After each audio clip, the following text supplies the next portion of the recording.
السلام علیکم، میرا نام عاشق حسین ہے اور آپ میرا یوٹیوب چینل دیکھ رہے ہیں عاشق حسین ہیلتھ اینڈ سیفٹی پروفیشنل، اور تھینک یو سو مچ آپ نے میرے ویڈیو کو اوپن کیا۔ اور آج جس اہم ٹاپک کے اوپر ہم بات کرنے جا رہے ہیں وہ ٹاپک بہت ہی اہم ہے، اور اکثر ہم جب بھی کسی انڈسٹری کے اندر یا کسی ایسے ادارے کے اندر کام کر رہے ہیں جس کو سوشل اکاؤنٹیبلٹی یا آپ کہہ لیں کہ کسی بھی طرح کے سوشل اور اس طرح کے آڈٹس کا، ہیلتھ اینڈ سیفٹی آڈٹس کا ایکسپوجر ہوتا ہے، جہاں پہ وہاں پہ اس کا کویشچن جو ہے بڑا اہم ہوتا ہے، اور مختلف سٹینڈرڈز جو ہیں ہیلتھ اینڈ سیفٹی سٹینڈرڈز، اس کی بھی ایک اہم ٹاپک ہے وہ یہ ہے رسک اسیسمنٹ کے اوپر آج ہم بات کریں گے۔ اور اگر آپ نے میرا چینل سبسکرائب نہیں کیا، چینل کو سبسکرائب کر کے بیل آئیکن پہ پریس کر کے آل کا بٹن پریس کریں، تاکہ آپ کو میری آنے والی جتنی بھی ویڈیوز ہیں اس ٹاپک کے اوپر آرام سے مل سکیں۔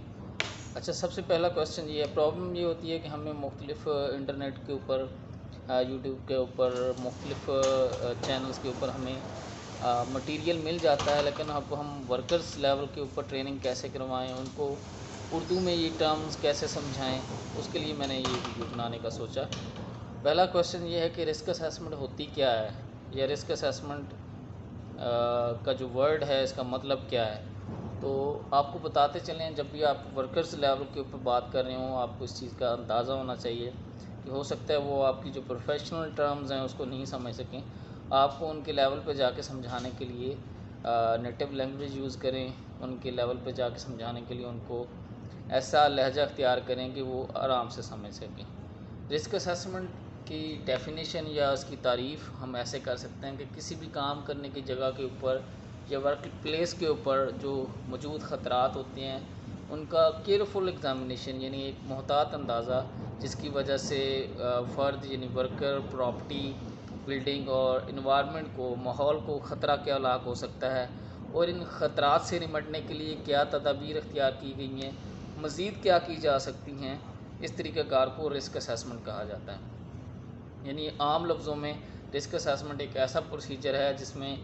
آپ ایک اندازہ لگاتے ہیں کہ جی خدا نخواستہ جس جگہ پہ آپ کام کر رہے ہیں وہاں پہ کیا کیا حادثات ہو سکتے ہیں، ان سے بچنے کے لیے پہلے کیا کنٹرول میجر لگائے گئے ہیں، اور مزید اگر خدا نخواستہ کوئی اس طرح کا حادثہ ہو جاتا ہے یا پریویس کی کوئی ہسٹری موجود ہے تو آپ نے اس کو کاؤنٹر کرنے کے لیے کیا تدابیر اختیار کر سکتے ہیں یا کیا کنٹرول لگا سکتے ہیں، اس کو رسک اسیسمنٹ کہتے ہیں۔ دوسرا کویشچن یہ ہے کہ یہ رسک اسیسمنٹ ضروری کیوں ہوتی ہے۔ رسک اسیسمنٹ کام کی جگہ پر درپیش خطرات کی پہچان اور ان کا حل نکالنے کے لیے ضروری ہے، لیگل کمپلائنس کا تقاضا ہے، جہاں پر کسی آجر کے پاس 5 یا 5 سے زیادہ افراد کام کرتے ہیں اس پر روایتی، تحریری اور ریکارڈ شدہ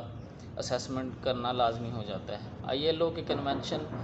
C-155 اور آرٹیکل R-164 کے تحت یہ قانونی تقاضا بھی ہے،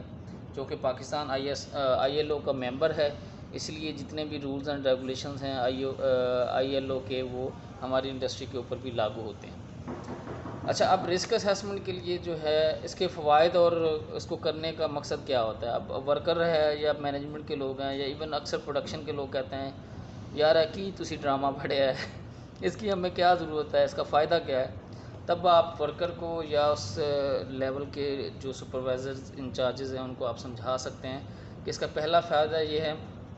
کہ جو انڈیویجول کے نقصانات ہیں، ایک انفرادی ورکر کے نقصانات ہیں، اس کو کم سے کم کرنا ہے، ٹھیک ہے۔ اس کے بعد جسمانی چوٹوں کو کم سے کم کرنا ہے،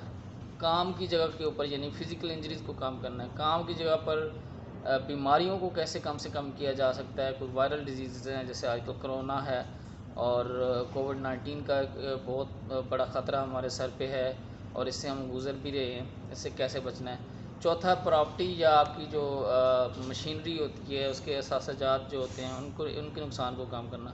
پانچواں جو ہے وہ شرح اموات کے متوقع خطرات کو کم کرنا، یعنی فیٹل انجریز جتنی بھی ہوتی ہیں اس کو آپ کم سے کم لے کر 0 پہ لے کے جائیں۔ اب رسک اسیسمنٹ کا طریقہ کار کیا ہوتا ہے، ویڈیو تھوڑی لمبی ہو جائے گی، میں اس کو 2 حصوں میں پوسٹ کروں گا، اور یہ دوسرا حصہ آپ دیکھنے کے لیے میرے چینل کو سبسکرائب پلیز ضرور کرے گا۔